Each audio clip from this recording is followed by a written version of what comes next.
The assassin.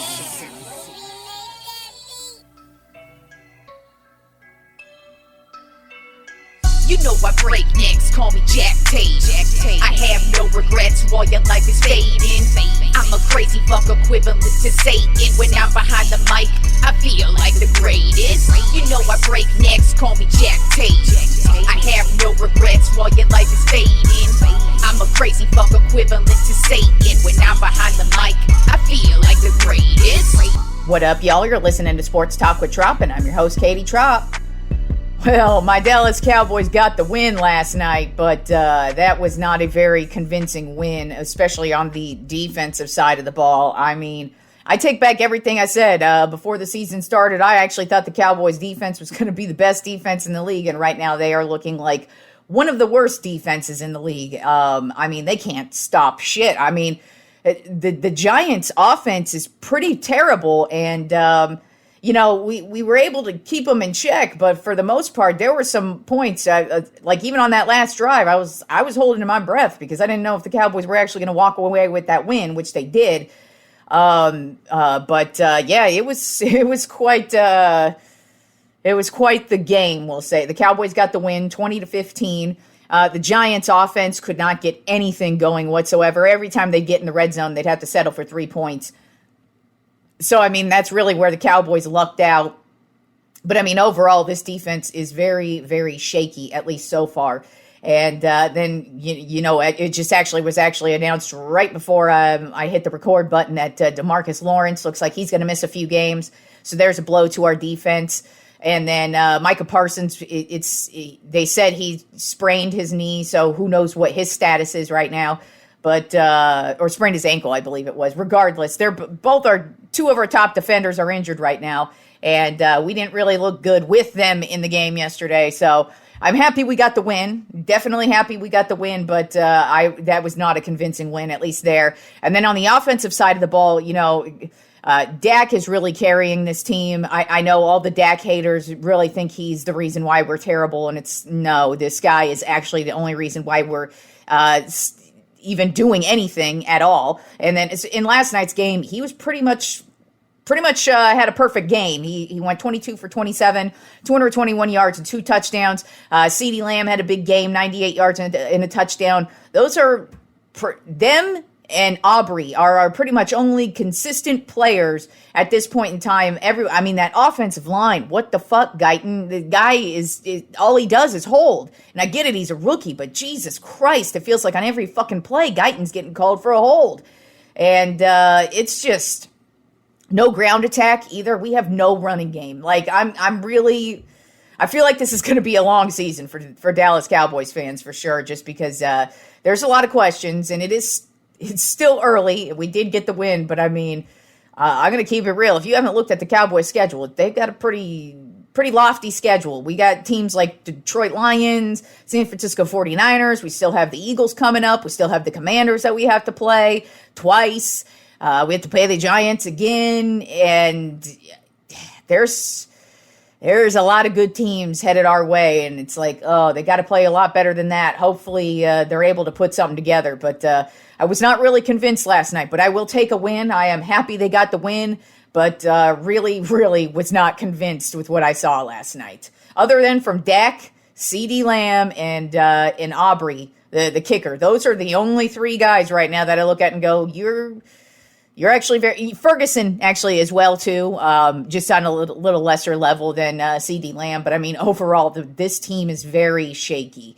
Trayvon Diggs is actually having a good season as well. It's just the defense looks just horrific right now, and it's really even hard for me to give them any props on playing well, because there are times where they actually have the guy wrapped up in the backfield, whether it be the quarterback or the running back, and they still miss him. And I'm just like, do we not know how to tackle here? What's the deal? And you know, hopefully they could put it together. I mean, it is a long season and things do turn around at many different points, but I think it's going to be a long season as a Cowboys fan.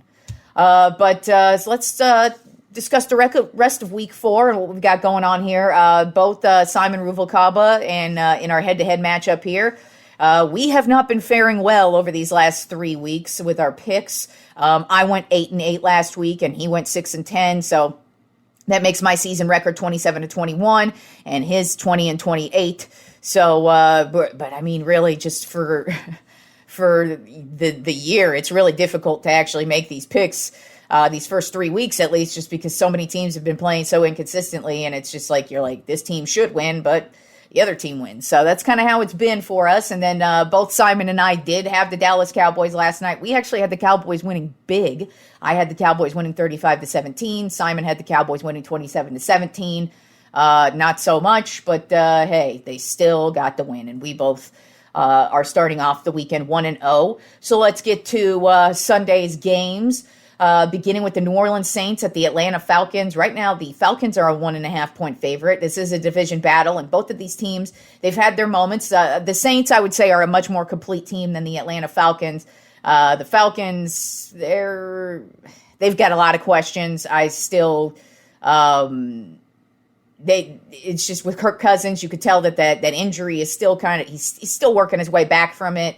And they just have so many questions, whereas the Saints, they kind of already went through this last season, and now they kind of look like a much more complete team. And yes, they took a L last week, but who really thought the Saints were going undefeated this year? Not me. So I do think this is going to be a pretty close game for both teams, but I feel like the Saints are going to bounce back from last week's loss and get the win 21-17. And Simon also has the Saints winning a close one, 35-28. Then we have the Los Angeles Rams at the Chicago Bears. Right now, the Bears are a 1.5-point favorite. I think most of that is really just due to the Rams' injuries. But you look at the Rams, and they're actually playing pretty decent football, given the injuries to their receiving core, given that they have a very young defense with a lot of no-names on it. And then you look at the Bears, and I mean, come on, they've got a rookie quarterback. This is obviously a rebuilding team. I do expect their defense, their defense has been really solid. But I just kind of look at the Rams. I feel like they're a much better team right now than the Chicago Bears are. So I have the Rams winning 24-13, and Simon also has the Rams winning 38-17. Then we have the Minnesota Vikings at the Green Bay Packers. Right now, the Packers are a 2.5-point favorite. We don't know if Jordan Love's going to be starting in this one, but that really didn't affect my pick at all. This is, of course, a division battle. Both of these teams are playing well right now. The Packers are 2-1. The Vikings are 3-0. And the Vikings are actually beating up really good teams right now. They're playing spectacular on the defensive side of the ball as well. And the Packers are just playing excellent team ball. Even with Willis at quarterback, their defense has really stepped it up, and then their ground attack is really starting to get going, and their receivers are making the plays that they need to make. So regardless of whether or not Jordan Love plays in this game, I'm actually leaning towards the Packers in this one. I feel like the Vikings are just kind of due for a loss, and the Packers, it's a division battle. They're at home. If Jordan Love plays, I definitely lean towards the Packers in this one.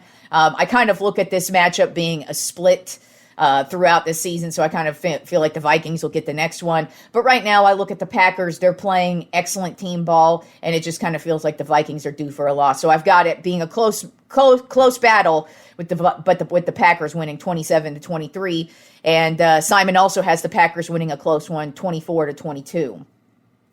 Then we have the Pittsburgh Steelers at the Indianapolis Colts. Right now, the Steelers are a 1.5-point favorite. Defensively, the Steelers are probably the best defense in the league. I mean, they are getting at the quarterback. TJ Watt just really, it's amazing to see that this guy on the defensive side of the ball has such an effect on his team, on their wins and losses. It is just insane. And he's just playing at such a high level right now, and he really just takes over a game. And it's really difficult for any quarterback and offensive line to really kind of figure out what he's doing until he's already in the backfield and got the quarterback down for a sack. Whereas the Colts, they have many questions. And their quarterback, he is prone for turnovers. He looks like he's solid, but he's just got those young. This is essentially Richardson's rookie season since he missed. He played I think in like the first 4 or 5 games last season and then got injured. So it's technically still kind of his rookie season, so he is going to have his growing pains, but this is not the defense you want to have growing pains against. So I have the Pittsburgh Steelers holding this one down 19-10, another ugly game for them because I still think their offense is extremely questionable, but I think their defense, no questions, and Indianapolis on the offensive side of the ball, too many mistakes, and you can't do that against the Pittsburgh Steelers. So I've got the Steelers winning 19-10. And Simon also has the Steelers winning a close one, 23-20. Then we have the Denver Broncos at the New York Jets. Right now, the Jets are a 7.5-point favorite. I just kind of feel like this is going to be a blowout for the Jets. I think they're going to dominate this one from start to finish. I feel like Aaron Rodgers is really going to have yet another good game. I feel like the defense is going to just completely annihilate Bo Nix. He's a rookie and having a very questionable season as well. He's very prone for turnovers, and I feel like that's just not a good combination with this New York Jets defense, which is one of the best at getting at the quarterback as well. So I kind of feel like Bo Nix is probably going to get sacked maybe like 4 or 5 times in this game. And I just think the Jets are going to dominate this one 41-7. And Simon also has the Jets winning this one 20-12. Then we have the Philadelphia Eagles at the Tampa Bay Buccaneers. Right now, the Eagles are a 2.5-point favorite. I think this is going to be a bounce back game for Tampa Bay. I feel like they got snuck up on last week with the Broncos and kind of overlooked them, and that's why they lost last week. And then the previous week, they really got just taken to the mat by Detroit. They got the win, but it really took the wind out of their sails, and I just kind of feel like it bled into last week. And I feel like this is going to be a bounce back week for them. To me, the Philadelphia Eagles have not played a good game yet. I don't really see what the mainstream media sees in this team. And I know I'm an Eagles hater because, hey, I'm a Cowboys fan, so I obviously have that type of bias, but really, when I look at them on the field, like Hurts really doesn't look comfortable in the pocket or look comfortable in this offense. He's really had some weird passes. A.J. Brown has been injured. It looks like Smith could potentially miss this game. Their ground attack with Saquon Barkley is pretty much their only like shining star to me. And then defensively, there's a lot of questions to me with this Eagles team. They really, even in their wins this season, have not convinced me that they are a legit put-together team. Whereas Tampa Bay, I feel like offensively, especially, they are in sync and they look like they could really beat anybody that they go up against. It's really just them potentially beating themselves like they did last week. And so this week, I actually think Tampa's going to bounce back, and I've got them beating the Eagles 28-20. And this is the first disagreement between Simon and I. He has the Eagles winning this one 27-13.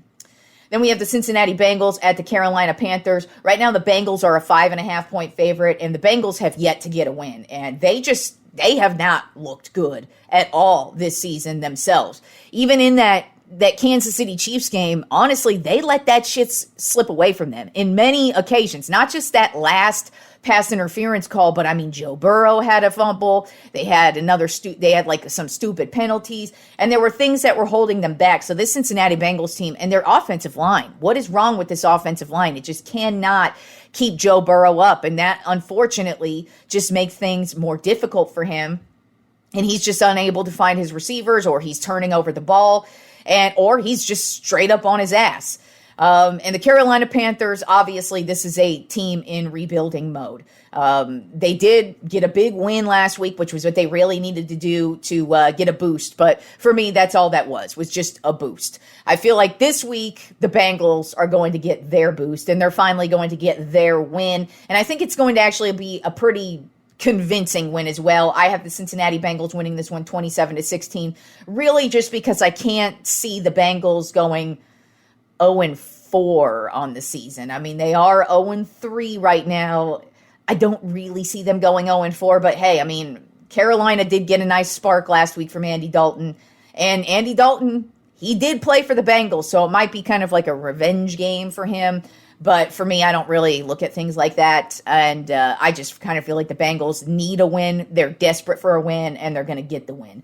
And Simon, he learned from last week's mistake when he picked against his Carolina Panthers, and I picked his Carolina Panthers, and I was right.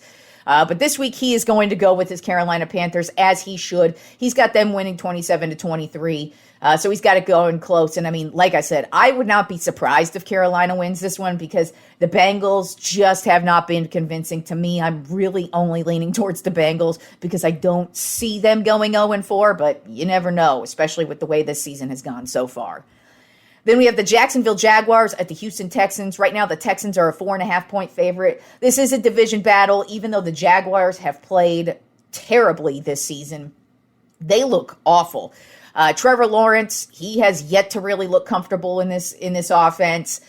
They can't really get a ground attack going, and it's just one of the most questionable teams you've ever seen. They just really don't look good at all. Houston got smacked in the mouth last week against the Minnesota Vikings, and I just kind of feel like that's going to smack them in the mouth like it should, and this week is going to be a get-right game for them against their division rivals. Now, they should not overlook their division rivals because Jacksonville is coming in hungry. No win means they really, really fucking want this win against a good Houston Texans team. Houston Texans offense yet to really get going as much as I expected them to. I feel like that's going to get right this week. Their defense is going to get right. I think it's going to be a close battle because it is a division battle. And like I said, Jacksonville is hungry, so I expect them to battle it out in this one. But I've got the Texans winning a close one, 28-24. And Simon also has the Texans winning this one, 26-17. Then we have the Washington Commanders at the Arizona Cardinals. Right now, the Cardinals are a 4.5-point favorite. Both of these teams are on equal playing field with each other. I don't believe in either one of them, and they're pretty much the same kind of team. There really isn't anything great about them, but there really isn't anything terrible about them. I feel like they're going to get random wins that were like, oh, wow, look at this. And then they're going to get those just terrible ass-kicking games. So in turn, I feel like this might actually turn out to be a pretty good game.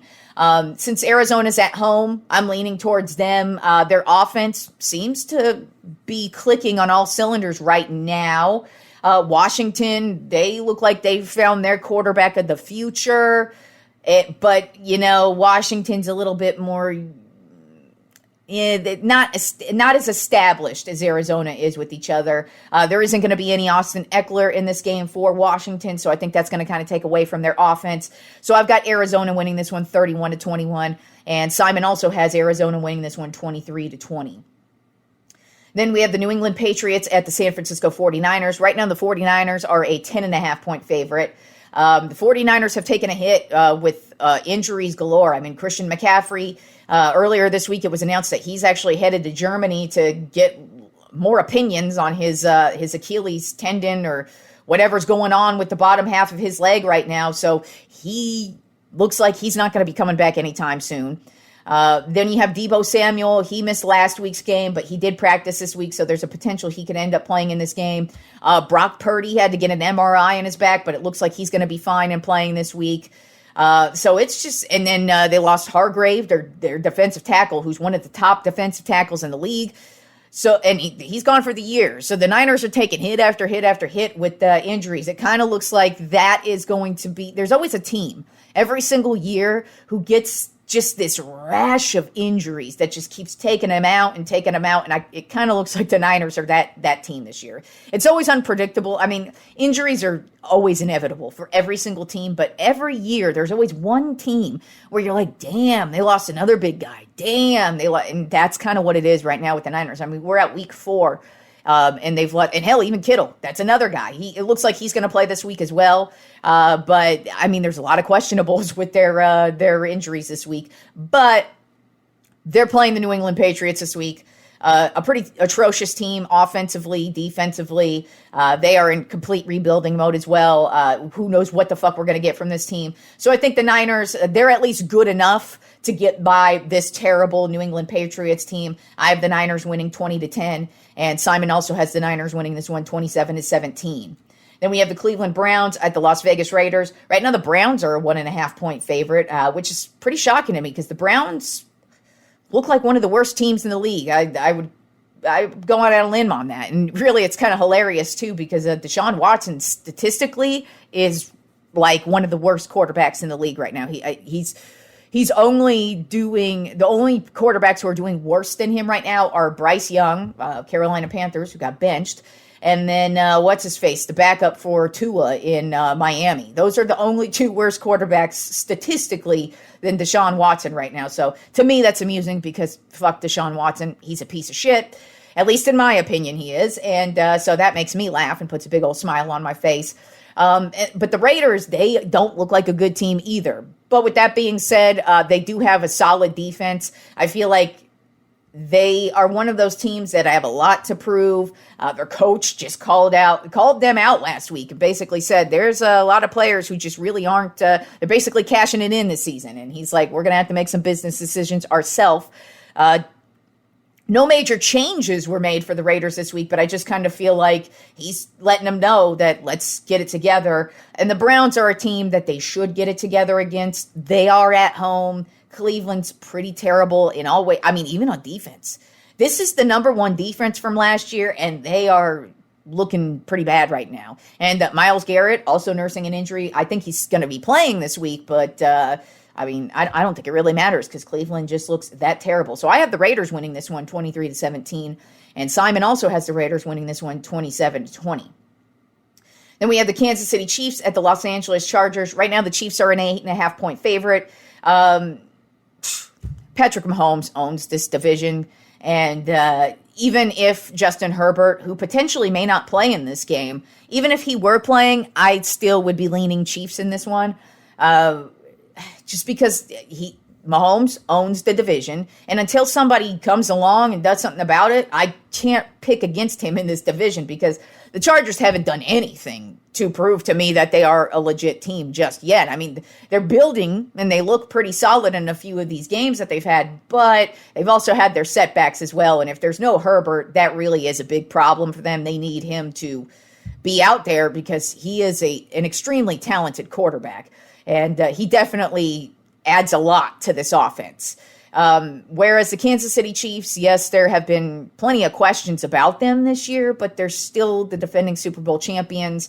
I just would like to reiterate, last year when they won the Super Bowl, they technically weren't like the best team throughout the regular season. What were they, like the third seed last year in the playoffs? They had to go on the road all last year, and they pretty much kind of played like they're playing now, just kind of hung on to some games, and then once the playoffs rolled around, it was all good. So until these teams prove they can beat the Chiefs, I cannot pick against the Chiefs. So I am not picking against the Chiefs this week.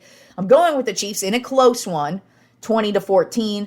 Simon is picking against the Chiefs, so this is one of the other disagreements we have. He's picking the Chargers 27-24. I mean, I would like to see the Chargers step it up because it kind of feels like they're a team that should actually finally do that. But like I keep saying, until somebody takes down the Chiefs, I am not picking against the Chiefs anymore. I've learned that lesson. Just because that's the type of team they are. They've done it time and again. They're the champions for a reason. Hate all you want. Make up all the fucking excuses you want and all the penalties and all the refs are on their side. Y'all, they are a good-ass team. I mean, there's no stats or anything that I even say. They've won 3. They've been to like the last 25 Super Bowls. It feels like it's really just the last 5 Super Bowls they've been to. But come on, y'all. Let's or 5 out of 6 or whatever it is.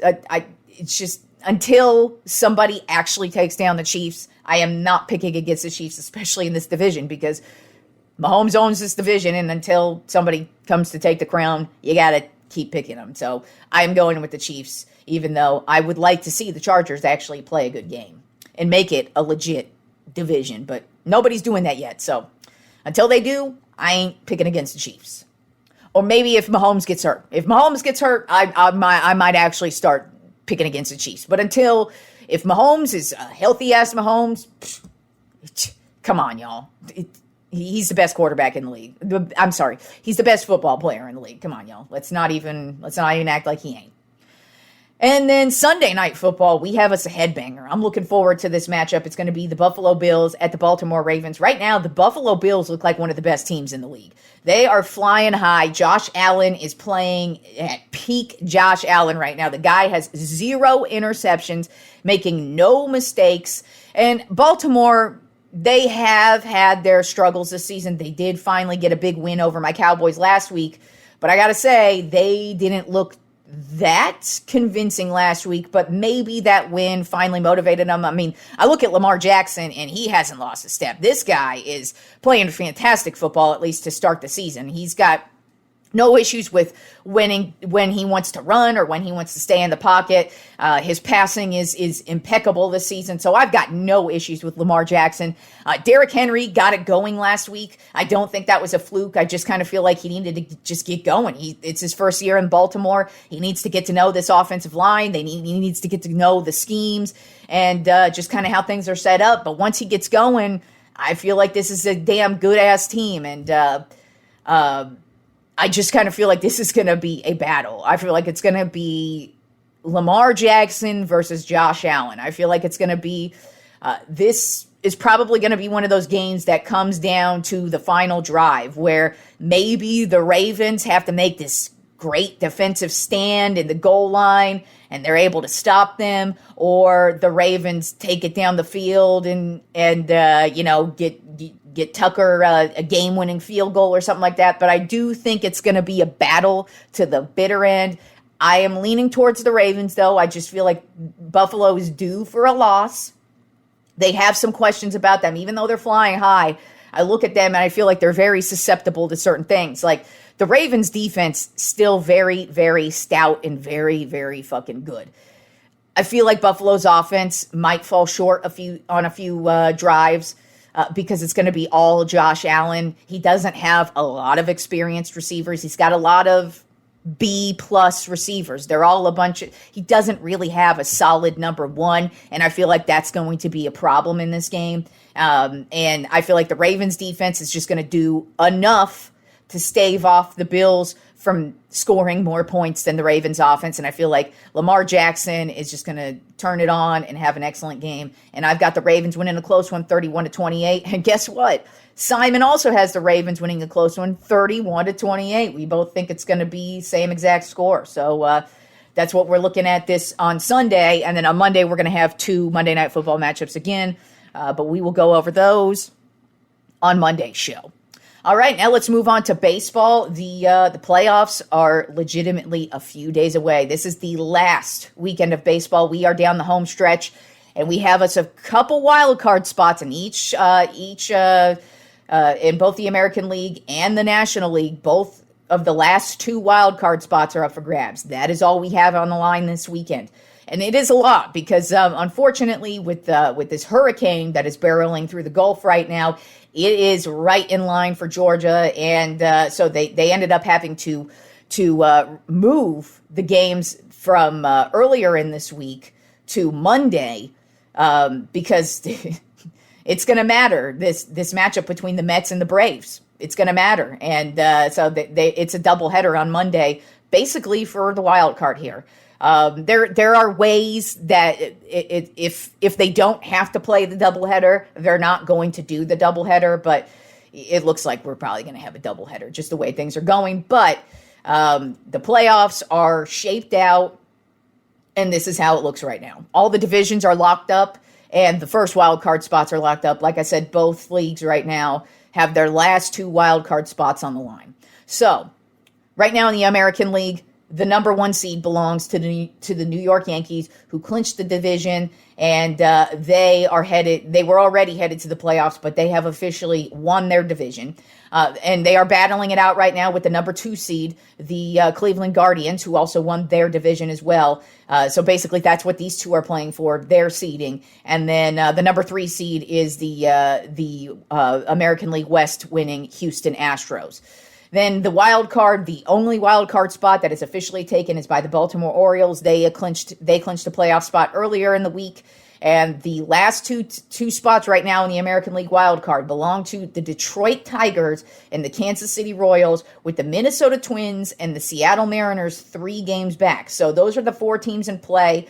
Obviously, Detroit and Kansas City have the head start over Minnesota and Seattle right now, and it's really looking in line for them. But I got to say, the Detroit Tigers, y'all, I didn't expect any of this from them, and you got to really give it up to A.J. Hinch. AJ Hinch used to be the manager of the Houston Astros when they really started to get their dynasty going. Then, of course, he lost his job because of the whole cheating scandal that happened there. And then, he had to be suspended for a year, took the year off, then signed as the manager with the Detroit Tigers. They had a terrible year his first season. And now this year, they have really, the fact that they are here even in the discussion, but they are one of the best teams in baseball right now. If you look at, I think it's since like the beginning of August, they have the best record in baseball. That's how much they're dominating right now. This is not a fluke with the Detroit Tigers, and you really got to watch out for AJ Hinch. He knows how to win a World Series. He knows what to do in the playoffs, and I don't think the Tigers are going to win the World Series, but I would not be shocked if they end up playing spoiler in the first round here. And then you got, like I said, you got the Kansas City Royals just hanging on, and then you got the Twins and the Mariners, who could potentially get there, but it's looking like Detroit, Kansas City if they just win out. Then the National League, right now the number one overall seed is the National League West winning Los Angeles Dodgers, who just clinched the division yesterday.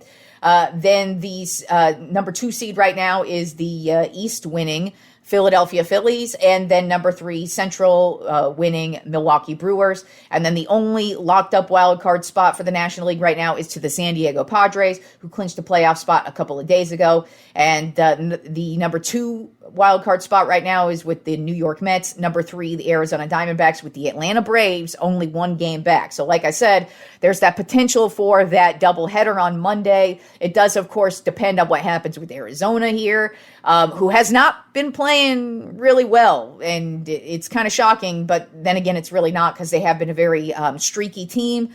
But so if Arizona really gets swept out, then there's probably a good chance there won't be a game on Monday. And the reason why this game on Monday, or this doubleheader on Monday, actually matters, not only for seeding, but also because the playoffs begin on Tuesday. So the Mets and the Braves actually don't really want to be playing this doubleheader on Monday. They'd actually rather get ready for playoffs if they make the playoffs. But they're going to have to do what they have to do. But if Arizona is playing the way they keep playing, and New York and Atlanta just get their wins this weekend, then it looks like Atlanta will just sneak in at that last wild card spot. So that's how the playoffs look right now. And we are going to be discussing actual playoff baseball here next week, and I am ready for it because, like I said, we've got Aaron Judge and Shohei Ohtani in the playoffs for once. This is Ohtani's first time in his career making the playoffs. How crazy is that? So I'm excited for the playoffs, even though my San Francisco Giants have been kicked out long ago. Speaking of teams that did not make the playoffs, but it is noteworthy, yesterday was the last game ever played in Oakland for the Oakland A's. They have spent the last 57 seasons playing in Oakland.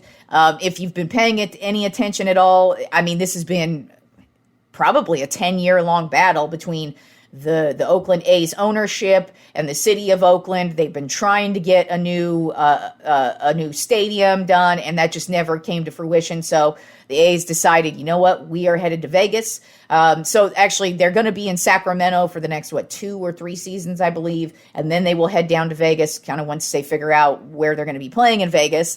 But until then, they are going to be now the Sacramento A's. But they played their last game yesterday in Oakland. And just a couple of noteworthy things. This was the first time they've sold out a game in I don't even know how long. I probably should have looked that up. I know it's been a long-ass time since the Oakland A's have actually sold out a game. Well, for the very, very last game in Oakland, they got to sell out. And you got to show out to the fans, because this whole battle between the ownership and the city of Oakland, it is both of their fault. It is not... There is no, the owner he does not give a shit about the fans, which sucks. And then the city of Oakland, come on. They just don't want to give them a new stadium for many different reasons. But if the only way they were going to stay is to get a new stadium. And if you don't know, this stadium is straight shit. And when I say shit, it's literal shit. It's a stadium that has regularly had sewage spewing out onto the field, and they've had to stop or delay games because of it. That is how shitty this stadium is. So obviously they need a new place to play. But Oakland wasn't willing to budge, and it became a big deal. So nobody is right in this situation, but I will say to the fans, good for them for showing out in the last game. It does suck that your team is abandoning you, but you know what? Follow them to Vegas or get a new team. That's all you got to do. But lucky for them, in the last game here in Oakland for the A's, they got the win over the Texas Rangers 3-2, and now the city of Oakland no longer has any sports team involved with this city anymore, which is with the first time in 57 freaking seasons. The Golden State Warriors, they used to play in Oakland, but they ended up moving, I think it was in 2019 when they ended up moving to San Francisco. So the Golden State Warriors no longer play there because basically the same thing happened. They wanted a new stadium that Oakland wouldn't fund it, so they moved to San Francisco.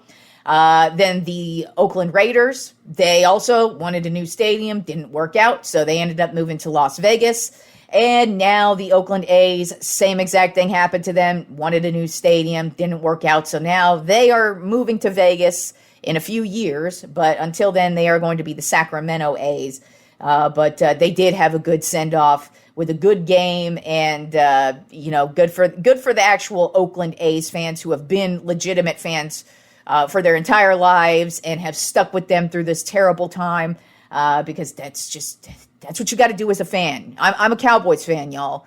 I stick with my team through thick and thin. I don't give a shit how shitty they are. And when they're riding high, I am with them. And yes, I have seen them riding high because I am an old-ass bitch. I've seen them win 3 Super Bowls, so I can at least say I've seen that. But I always respect legit fans who aren't bandwagon bitches. So to all you Oakland A's fans who are actually legit, who have been lifetime fans, sucks for you that your team is leaving. I hope you at least got to check out the game yesterday, or go to the game and just remember all the cool memories you probably had from the years they were actually good.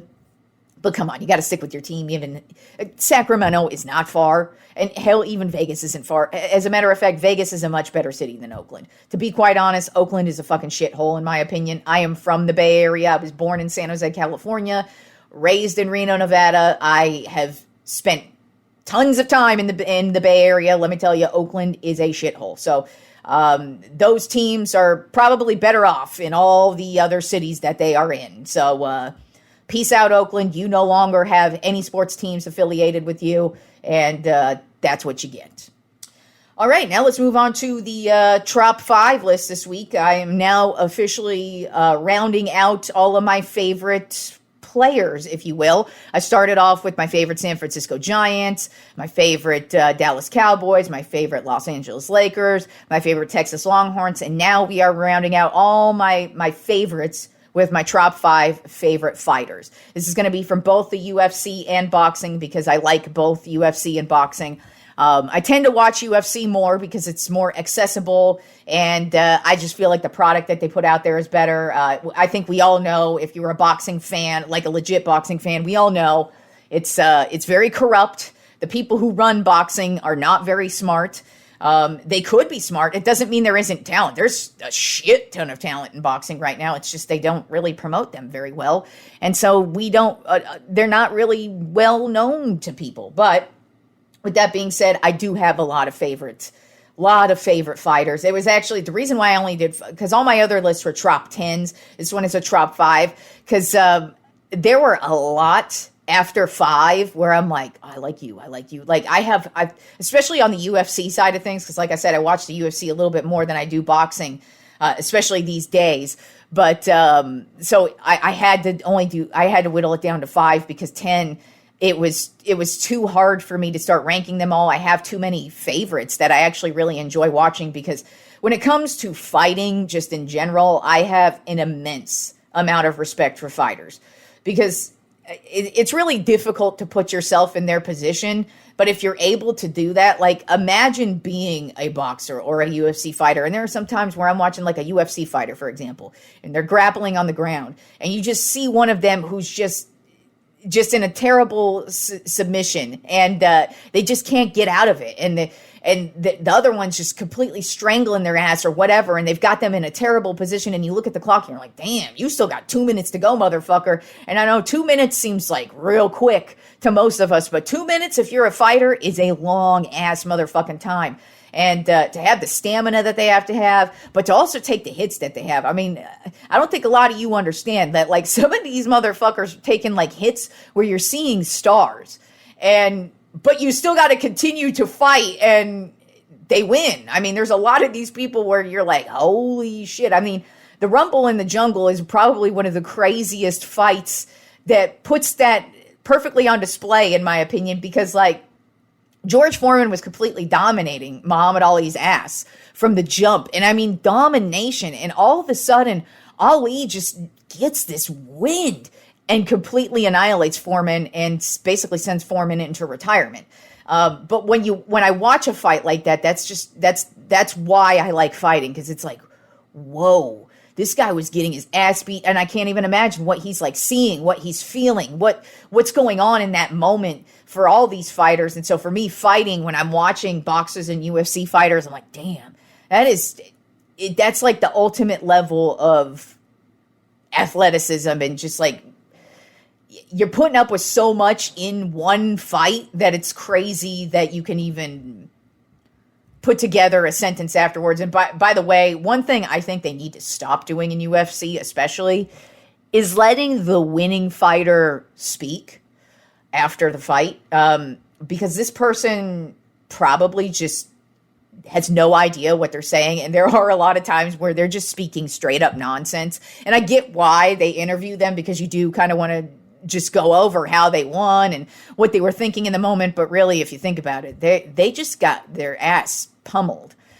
Chances are, I mean, not everybody is getting their ass pummeled, but I mean, if you really think about it, usually, even if you win, you took a few hits and you're not really in a good state of mind to really be answering questions. So I think they need to stop doing that. I know they're not going to stop doing that, but there's sometimes where I'm watching a UFC fight and the winner's speaking, and I'm like, do you even know what you just said? Because I don't know what you just said. And part of that is because they just got their face pummeled in, and their brain is mush at the moment because it just got annihilated. But anyways, that's a whole different topic. But let's get to my top 5 favorite fighters. And by the way, this is, like I said, not only is it both UFC and boxing, but this is also male and female, because I do, as a matter of fact, I actually, when I'm watching UFC, I prefer the female fights over the male fights. I think the females they go hard. I think they just annihilate the fucking shit out of each other. Not that men don't, but there's just something about watching two chicks fight where I'm like, fucking these bitches, they're kicking each other's ass, and it's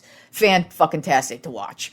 So let's start off with number 5 on my top 5 favorite fighters, Holly Holm. I fucking love Holly Holm.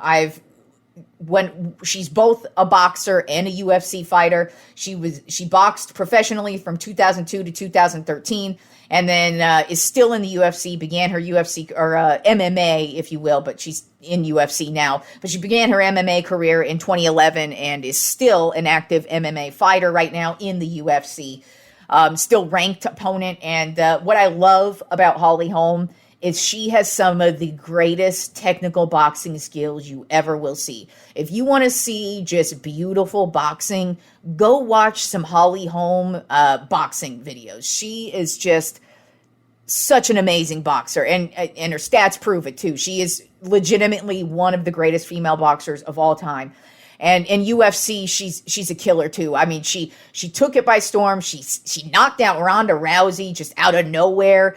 And then she's had her battles, but I mean, the bitch is in her 40s and she still fights like a bad motherfucker. She's not exactly what she used to be, of course, because that's what happens when you get older. But she has amazing skills. You can't count her out of any fight she's in.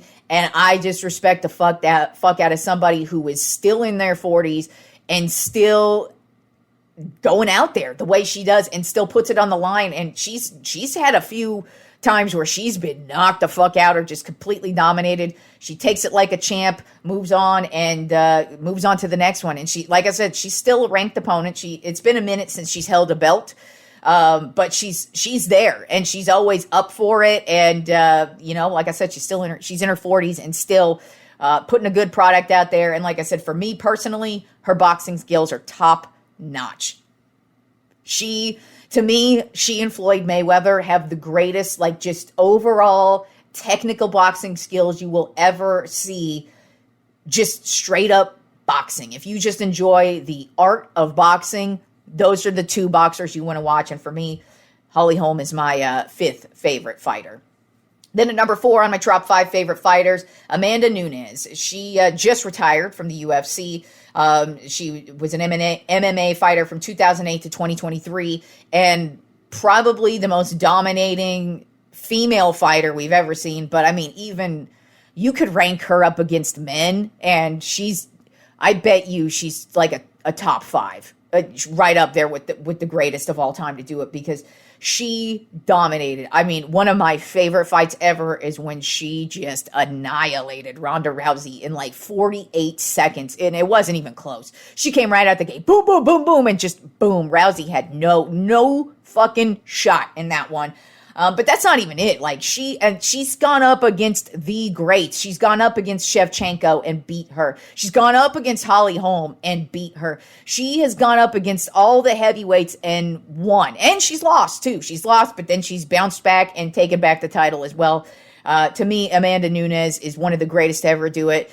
It would be nice to see her come back, but I totally see why she went out on top. She literally retired at the top of her game. You know, she came off of that loss and then came right back, got the belt back, and now she's retired. And I wouldn't be upset to see her come back, but I also would not be shocked if she doesn't, because what does she need to accomplish? She's literally accomplished everything you can as a woman fighter. And for me personally, I enjoyed all of her fights. And the one against Ronda Rousey, though, to me is the most memorable. So if you want to see a fun fight, go Google Ronda Rousey versus Amanda Nunes, and you will see straight up domination by Amanda Nunes. Then at number 3 on my top 5 favorite fighters, Canelo Alvarez. He has been boxing since 2005 at 15 fucking years old, and he's still boxing to this day. And to me, he is the best boxer in boxing now. And he's been the best boxer for quite some time, and he fights at a regular boxing rate. These days in boxing, I mean, of course, you're not going to box as much as you used to back in like the Muhammad Ali days and the Sugar Ray Robinson days, because those guys literally would like box every couple of weeks, every month. They did not take a long time off, and you probably do. It's probably a good idea to take like 3 months off at least in between some of these fights, just to not only heal your body, but also get prepared for some of these fights. So obviously you need some time in between. They shouldn't be boxing as much as those guys used to back in the day. But what I like about Canelo is he has a regular schedule. He's almost always boxing Cinco de Mayo weekend and then Labor Day weekend. Those are usually the Canelo Alvarez weekends of boxing. Sometimes you'll throw in other times as well, but that's what I like about him, is he consistently is boxing and is consistently putting out a good product, and he's still a damn good boxer. Now, he doesn't have the knockout skills he used to. I mean, it's been I can't recall the last time he's knocked out somebody. It's been a minute. But man, when he did, like, the body shots that Alvarez delivers, those are some of my, that's one of my favorite qualities about him. It's just watching what he does to a body shot. Because most people focus on getting punched in the face, but it's the body shots that really affect you the most. Because, for example, and this is just, my friend Simon, who I do the picks with, he used to be a professional boxer. So he's clued me in on some things that happen while you're boxing. But also I've just read tons of interviews with boxers. And when you get punched in the liver, that is like the most devastating thing that can happen to your body, because it apparently takes a minute for your liver to recover in the moment from the blow that it just took. So body shots are usually the worst shots you're going to take, as opposed to face shots. Most people think the face shots are it because you're seeing stars and you're like, oh shit. But no, it's the body shots. And what Alvarez does, some of the body shots he has delivered to people, like, he has knocked people out just due to some of the body shots he has given. So this guy's got just boom, fists of steel. I love watching him fight. I still love watching him fight, and he looks fine as hell fighting it too. That also plays a role. Can't deny it, y'all. Can't deny it. Then at number 2 on my top 5 favorite fighters, Mike Tyson. He fought from 1985 to 2005, on and off. In between, there was, of course, when he went to prison for rape back in the early 90s. So, of course, he took that time off. But he never really recovered from the whole ear-biting incident. Once that happened, pretty much the rest of his career started to fall off. But hands down, Mike Tyson was one of the most exciting fighters to watch. I love, still to this day, watching old Mike Tyson highlights, because to watch him just knock somebody out was just insane. You just could not believe it. And there are so many fights of his where you're like, damn. And technically, I guess he's still active, since he's going to be doing this gimmicky fight up against Jake Paul here pretty soon, but I don't really count that as a technical fight. He's probably going to kick his ass, but who knows what's going to happen in that shit. But as far as his pro career went, I mean, nobody really took boxing by storm the way Mike Tyson did. And just his knockouts, they were something else. I don't think anybody knocked out motherfuckers the way Mike Tyson did. It was like he wanted to turn your head into dust. That's what kind of a punch he delivered. So Mike Tyson, to me, he was so much fun to watch. And now I just smoke on his weed, because he does. He has a great weed called Tyson 2.0. So if you are in a legal state or in Amsterdam, because he has a coffee shop in Amsterdam that is excellent as well, I highly suggest, if you are a stoner and you're into it, go check out some Tyson 2.0, because it is top-notch weed, in my opinion. But my number 1 top 5 favorite fighter is George Foreman. He is why I like boxing. Now, at the beginning of his career, 1968 through 1974, like I said, the Rumble in the Jungle loss actually sent him into early retirement. He would eventually come back in 1987 and then retire again in 1998. But that Rumble in the Jungle loss, it really made him rethink life and just kind of reshape the way he thought, because he just... I mean, real talk, go watch that fight. If you have never seen that fight, it's available on YouTube, and it's just a fantastic fight. But just the way he lost it, even when I was watching it, I'm like, I knew Foreman lost, because obviously I wasn't born when the Rumble in the Jungle happened. So I didn't see it in real time. But when I watched it, I knew Foreman lost that. And so as I'm watching it, I'm like, how the hell does Foreman lose this? Because he is obliterating Muhammad Ali. There are a couple points where you're like, whoa. This is Muhammad Ali, but then he gets a second win and he ends up knocking him out. But anyways, so Foreman would make a comeback in 1987, and so I would see his 90s career.